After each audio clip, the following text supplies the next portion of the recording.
Exercise 30. Perpendicular lines. In the xy plane, line M has a slope of 3.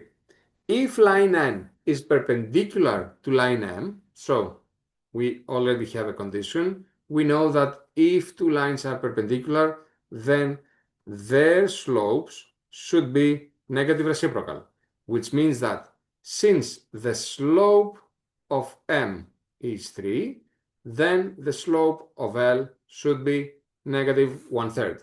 Which of the following, not the slope, sorry, of L, it's called N. So the slope of N should be negative 1/3. And which of the A, B, C, D could be that line? So we need to find which one of these four lines has a slope of negative 1/3. In order to find the slope, we need to solve for y. It's 9x plus 15. If we divide everything by negative 3, here it would be negative 3x minus 5. No, it's not A. Let's go to B.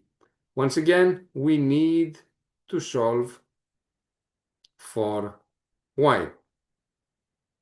6y here.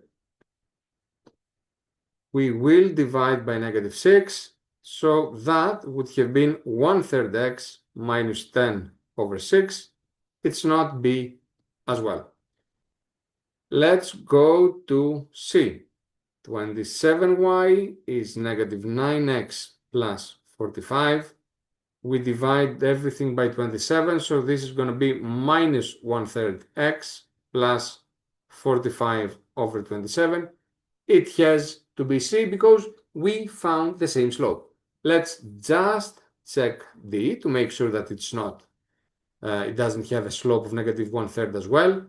It would have been negative 2y equals negative 6x plus 14. By dividing by negative 2 would have been 3x minus 7. So it's certainly not D either. The right answer here would have been C. Once again, remember the two key parts of this question. If two lines are perpendicular, then their slopes are negative reciprocal. Algebraically, this means that when we multiply their slopes, we end up with negative 1.